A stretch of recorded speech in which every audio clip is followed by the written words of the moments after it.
tudo bem? Vamos dar continuidade então ao nosso curso. Agora nós vamos falar sobre o domínio de uma função real, tá? Eu vou ler a definição aqui com você e vou explicar o que significa o domínio. Vamos lá. Em geral, uma função real y igual a f de x é definida sem indicação explícita do seu domínio e do seu contradomínio. Nesse caso, convenciona-se que o contradomínio é R, ou seja, os números reais, e o domínio é formado por todos os números reais para os quais a fórmula da função é definida. Vamos traduzir isso que eu acabei de ler. O que acontece? Nós já estudamos a função de primeiro grau, a função de segundo grau, e vimos várias variações de como essas funções podem aparecer. O que acontece? Determinar o domínio e o contradomínio. O domínio é você dizer todos os valores daquela variável que satisfazem a sua função. Então, dada a sua função, você vai dizer quais são os valores que satisfazem, ou seja, que podem ser feito conta com aqueles números.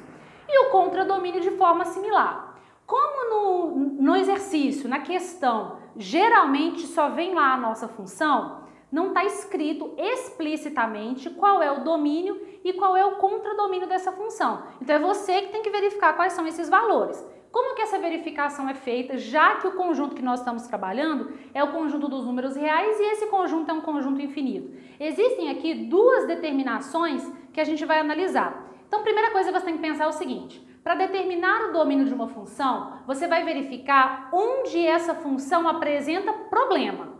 Como assim? Eu preciso verificar onde essa função dá algum erro, algum tipo de falha, tá? E aí, nessa falha ou nesse erro, eu vou retirar essa parte do domínio da minha função, tá? E onde que isso acontece? Isso acontece em dois tipos, vamos lá. Na determinação do domínio, vai lembrar que a fração A sobre B é definida apenas para B diferente de zero e o radical, raiz de A de grau N, quando o N é par, é definida apenas para A maior ou igual a zero. Então esses são os dois casos que nós vamos estudar onde ela tem algum problema, tá? Então, quando você ver um exercício, uma função, você vai analisar. Suponhamos que ela é um polinômio. Polinômio não tem problema em lugar nenhum. Não tem nenhum número real que não possa ser substituído num polinômio, por exemplo. Mas agora, um exercício onde tem uma fração algébrica, por exemplo, eu preciso tomar cuidado com o denominador da minha fração, porque o denominador de uma fração nunca pode ser zero,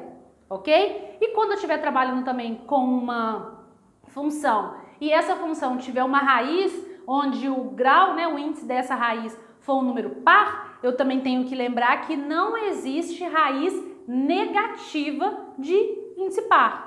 Então esses são os dois problemas. Então você vai verificar a sua função, se ela for uma fração ou se ela for uma raiz de índice par, você vai retirar do seu domínio todos os números que dão erro para aquele caso.